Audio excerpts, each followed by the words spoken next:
taking over, that's a promise, not a threat. Uppercut season off top, you stop breathing. Now we're gonna get into our first preview. Yeah, like I said, June is gonna be a hell of a month for boxing. I'm talking about a hell of a month. You know, like I said, I mean, last week, a couple days ago, we did Kambosos Haney, and then another card that's going to be happening on the same fucking day too, courtesy of PBC. You know, we got Stephen Coolboy Fulton, you know, defending his WBC and WBO super bantamweight titles against former unified champion Danny Roman. See, this is what I'm fucking talking about. Like, people, like everyone got their. Seems like, you know, the matchmaking hats are on today. People understand, like, look, this is the fights that people want. Let's just make these fights and get it over with, man. And yeah, like Fulton, Danny Roman is a hell of a fight. Like, I mean, yeah, that's fight of the year written all over it, honestly. Yeah, exactly. Both have been in fight of the years. If you've never seen what's his name, Roman and TJ Dehenny, watch that. Like, watch that now. Or even Roman and Akhmadaliev, which I think you were in the house for. You actually saw that. That's another one. Yeah, that was another good fucking fight. Yeah. And one of the few things that I disagree about what Matchroom did was how they got rid of Danny Roman. Like I don't know why, because Danny Roman literally is probably in maybe 3 or 2 of the best 5 fights that Matchroom has ever aired on his own. Facts. Yeah, so I mean, Lee Wood got the other ones. Yeah. At least he got the best KO. Right. And then of course, you know, you got your Triple G's, and then you got the World Boxing Super Series stuff thrown in there every now and then. So, Danny Roman is like I said, is a talent. You know, all action. You know, and I know, but PBC, I mean, he did have a slight stumbling block. You know, when he came on board, like he was facing Payano, and he didn't really look all that good. Yeah, it looked like the flair wasn't there. Like, have you seen how hurt he looked after the Akhmadaliev loss? Mm-hmm. Like, I honestly felt like he probably was still in a funk from that when he had that PBC fight. Yeah. Yeah, and truthfully, I thought Payano probably won that fight, but you know they gave it to him like on all the 3 cards. Like, yeah, you know, I thought Payano won that too. Right, you know, but then you know he did have a recover fight. Like, you know, I think he was the co-main for Figueroa Luis Neri fight. You know, which he did. You know, he looked somewhat near his usual form or whatever, but he hasn't fought since. It's been a year at least. You know, personally, I'm not a fan of these fighters having these type of long layoffs like this.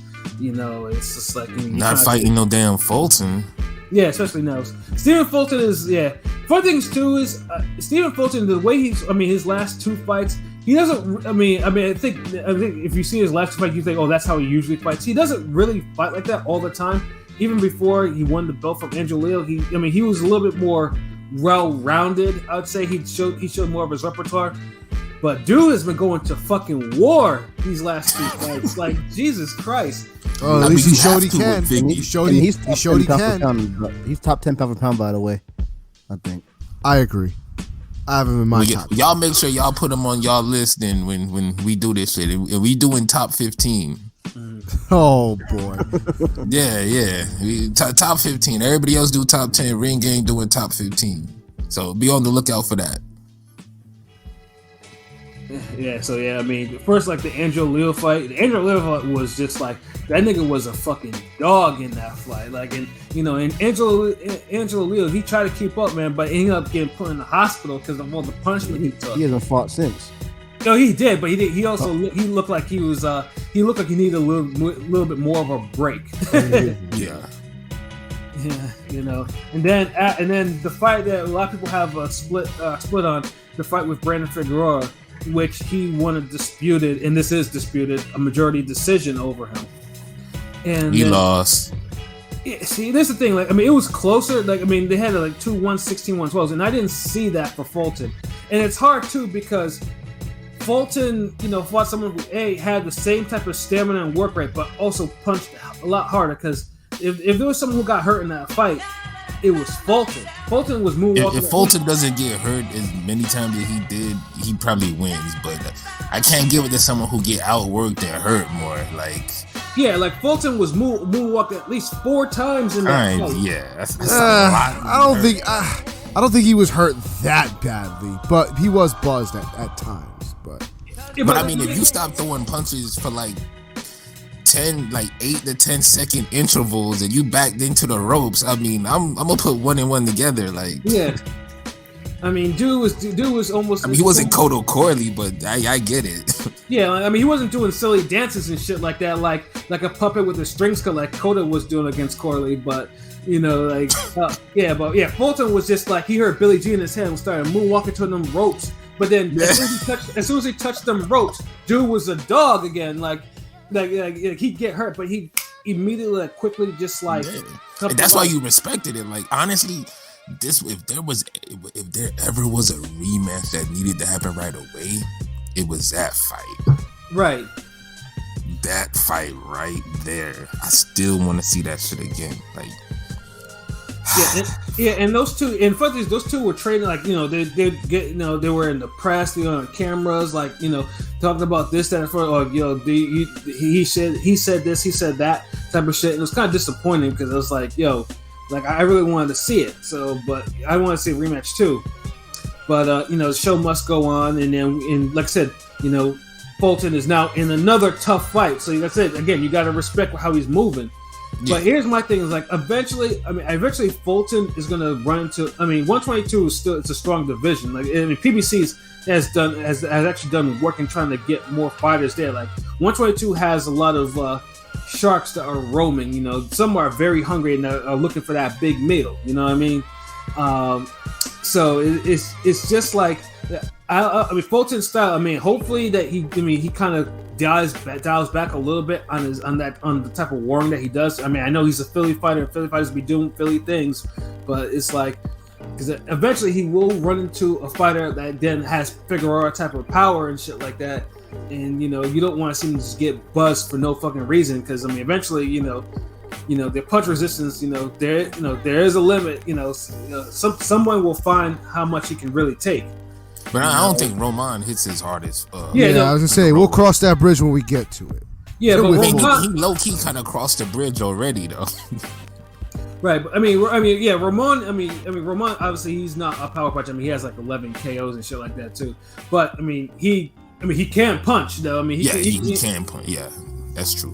Yeah, he's not like a feather fist. It's just his style is like, I mean, but when he was doing that, like, dude was a buzzsaw. But this is the thing too. Roman is used to wars. Yeah. So he's used to fighting that high pace, high energy fight where, like, you kind of see how Fulton kind of ran away with the Leo fight. Right. I don't think that's gonna happen with Roman. Nah.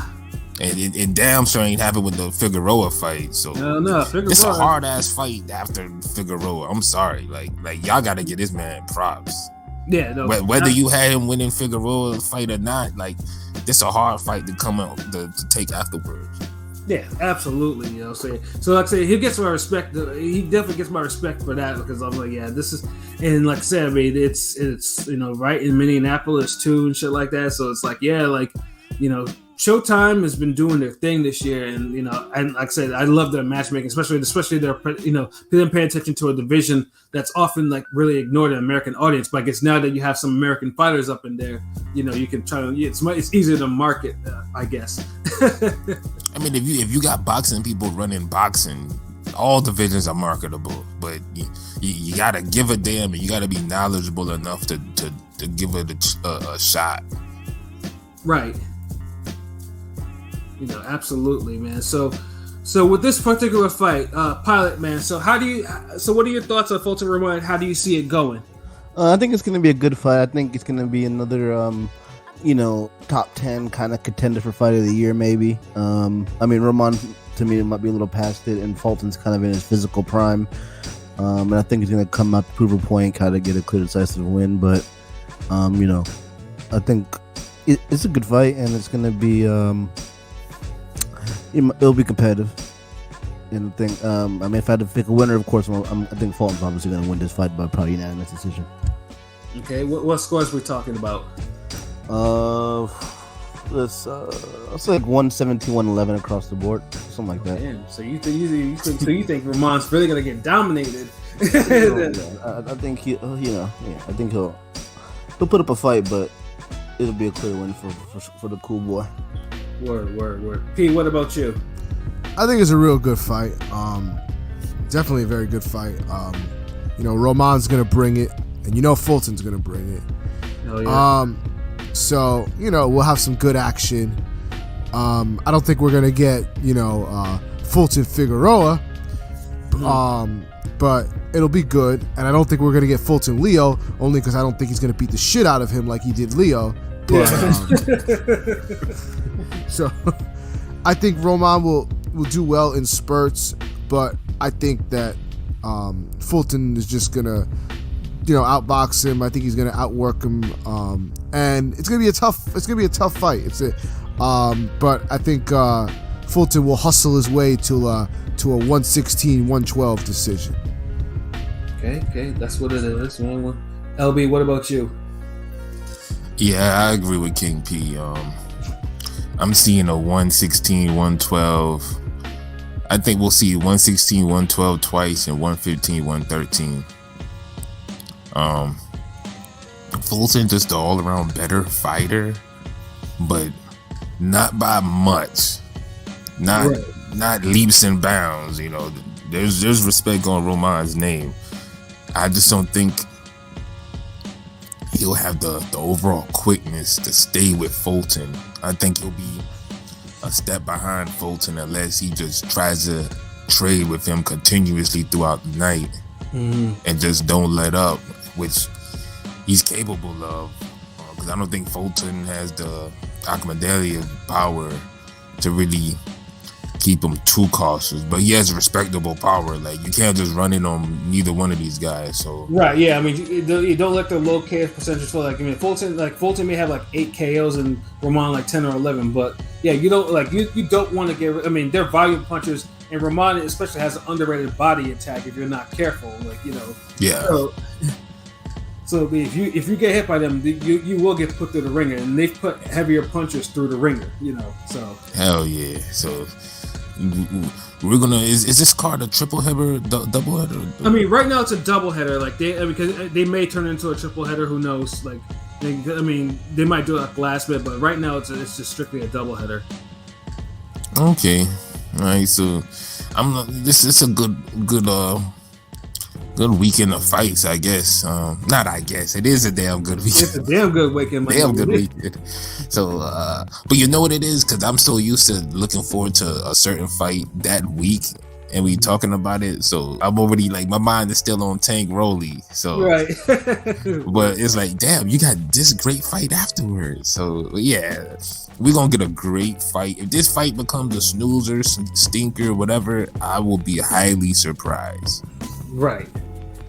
Yeah, Fulton, Roman, they don't know what a bad fight is. Even Roman, if you have a bad showing, but not necessarily a bad fight. Yeah, because Roman has come in on his B game and still have a decent fight, and so that's the level these guys at. This is an elite matchup. Absolutely.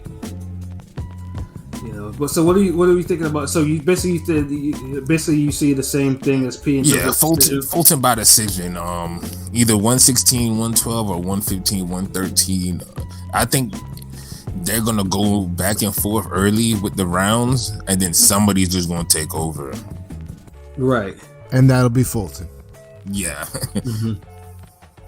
Yeah, so and I agree. I have Fulton by decision. Fulton by decision. I see it maybe a 115-113. I do think a knockdown will occur. I should say 115-112 ish or something like that, or maybe even a 114-113, somewhere around there. For Fulton. But yeah, it like I said, it's just just like what Pilot mentioned too. Roman, he might be depending. He's not been as active, and he may be coming out of his prime a little bit because he's had hard fights. If you've seen him fight, dude has had a good amount of hard fights. But I do think he's up for this one. You know, there's nothing that's indicating to me that he's not up for this fight. And like I said, Fulton is a dog right now. I think, and plus two with Fulton is it's just more or less to see, you know, where he is. Because like I said, he did take some punishment against Figueroa though, so I'm not gonna not discount that. You know, and see like, okay, this guy's gonna go in there fresh. No, Figueroa did hit him a lot and hard. So yeah. So yeah, I mean, I do think I do think it's gonna be nip and tuck competitive fight, but yeah, Fulton will probably pull away in the later rounds to get the, you know, and like I said, maybe a knockdown will occur, but yeah, Fulton will probably win it like, you know, 115, 112-ish type of decision for me.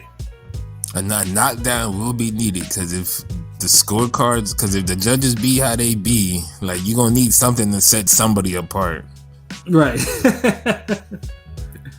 Have a damn 114, 112, 113 type ass card. Yeah, right. What's an old fight that had some ridiculous scorecard? Or you're talking about like 117, 115? I mean, Tyson Ruddock too. Yeah, if I think it's too, that fight was a lot closer than the first fight. But yeah, like the judges were like, you know, that shit was like stupid wide or some shit like that. I'm like, yeah, that was all over. The scores were really all over the place. Like, was it that fucking Sean Bay Mitchell fight the other day? Like the Forgotten Fate, wasn't that like a 117, 114? Yep. Yeah. I think they were more liberal with the 10-10 rounds back in the day. Too fucking liberal. I used to hate Larry Merchant saying that shit. Like, but for just because I looked up real quick. Yeah, the second fight for Ruddock and Tyson. You know, Tyson won like 113, 109, 114, 108, and 114, 108. Like you don't even hear those numbers. Like, right? Some weird ass numbers. Those weird ass numbers. Yeah, I mean that was knockdowns, and you know, like I said, that was a dirty, hard fight too. Like, you know. Hold on, wait, that was Tank Rowley. Yeah, but I think, because I mean, that was Mills Lane that refereed that fight. So Mills Lane took some points, and he was taking points away from those cats. But Mills Lane don't play that shit.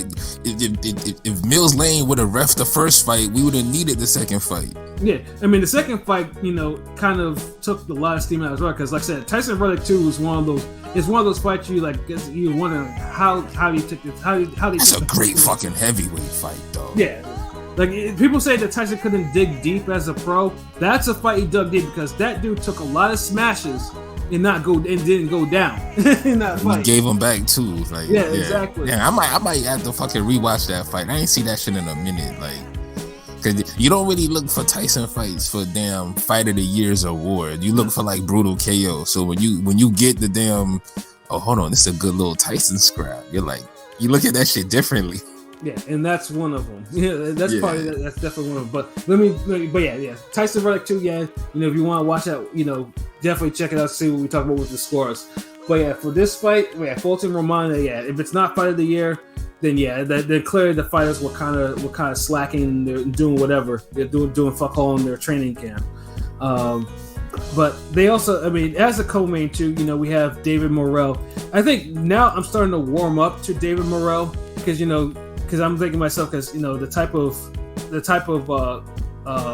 attention that this dude was getting, like, you know, the push that he was getting, and honestly he didn't look all that special to me. And then plus he was, you know, fighting for that stupid GameStop belt, which surprisingly he hasn't been stripped of yet. You know, but I warmed up to him though. I think it was like last year on the probably the best PBC Fox card, where he sent Mario Cazares to hell in only. Was it like 2 minutes? Yeah, he brutally knocked him out in the first round. Gave him the touch of sleep, you know. And dude was like out cold, and that dude just come off beating Chavez Jr. So I was just like, okay, you know, there was no Cuban shit going on, you know. He decided he needed an early night, you know. And then his last time out, he fought Alontes Fox and beat the shit out of him for 4 rounds before the corner stopped it. So. Yeah, so like I said, I'm warming up to him in terms of, like, you know, okay, he's not gonna bore me when I watch on TV. So he's facing Calvin Henderson, you know, 15-1-1 with 11 knockouts. Not as notable as the others, you know. Dude has kind of been, he's been kind of like, I wouldn't say he's kind of like baseless or whatever, but he's just kind of just doing whatever. I mean, he hasn't had any real notable fights like that in a while. I mean, so I think also too, I think he's coming off some injury too as well. So this will either be a morale showcase or Henderson actually, puts himself in the good graces of PBC matchmakers. This is a showcase. Let's not kid ourselves. I truthfully, I agree with you too. But I mean, this is morale. I mean, hopefully he's not like his other compatriot. Who decided that he wanted to go 10 rounds and shit. With PBC's known jobber and shit. No, he's not going 10 rounds unless something goes wrong. Like with the way he fights, yeah, that's not happening. This will be over shortly, thankfully. Murphy's Law, bro. That's all I gotta say, man. You just never know. But at least it's a decent co-main, and of course, I'm sure probably in the next week or so, they'll probably announce a third fight as an actual opener, because Showtime has actually been good about making doubleheaders into triple headers. I don't think this actually I don't think they had a double header in a minute. Yeah, I just wish they wouldn't do it on such short notice. Like, right. If it's gonna be a triple header, let us know like before the week of, like. Right, because obviously, because they always have like 4 or 5 fights that are not televised anyway. So it's like, yeah, there's probably gonna be a couple more fights that are gonna be announced, but probably one more for the TV card. So, but yeah, man, I can't wait for this card, man. June 4th, man. Yeah, I'm definitely gonna have the laptop and the TV going again. It is what it is, man. I gotta watch both between. Because I thought, with Kambosos and Haney, I was thinking that maybe, they would air earlier or something like that because it's on Australia. But that shit is showing at 9, and this fight too is probably showing at like 9 or 10. So really, like seriously, then what time is it showing? What time is it in Australia if it's 9 o'clock here? I don't know, it's like. Yeah, it's probably next day. It's probably what kind of mandingo shit is this, B? Like, we said mandingo shit. Leave Ted Norton alone. But yeah, no, that's why I was like, this is stupid. Like, it's like ESPN, like you have like you clearly can do it during the day or something like that. You could arrange it where it's not competing with another card, but it is what it is, I guess. I mean, I can't complain. Like we got 2 cards that actually have some shine that people want to see. So 9. I just looked. 9 p.m. in Eastern time. It would be 11 o'clock a.m. the next day in Australia. What kind of peanut butter jelly shit is this, Brazi? Like, what are we doing? Hold on, so the Haney fight is gonna be 11 a.m. Eastern time. No, it's 9 o'clock p.m.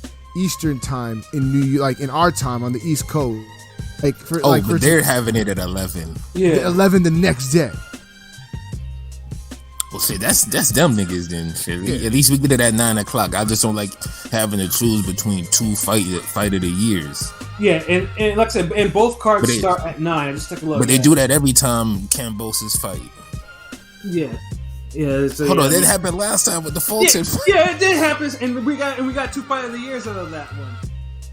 Because it's funny too. Damn, if history serves us right, then we gonna get another 2 fight. Yeah, because that one was funny too, because I was watching that shit I was watching Kambosos tail on my laptop. I was in the living room watching it with my dad. Like me and my dad was just wilding over the violence in Fulton Figueroa, but I'm over there trying not to throw my laptop on the ground because I'm watching fucking Kambosos and Teofimo go to war. Well, since I was there, I didn't get to watch. I only watched, like, somebody pulled it up on their phone since I was at MSG. We watched it after the fight. You were. And, like, I think we only got to see, like, I think from the 9th round on. And I'm just like, what the fuck? But I had to, like, rush home to watch it later. And then Mike Coppinger just comes along like, are you guys watching the Fulton Figueroa fight? Oh, yeah, of course. This motherfucker wanted to. Like, oh, this guy. Leave us alone. We're trying to watch the fight. Go take your note. Go write your note somewhere. Oh shit! But yeah, like I said, June 4th should be a great day of boxing for everyone. So yeah,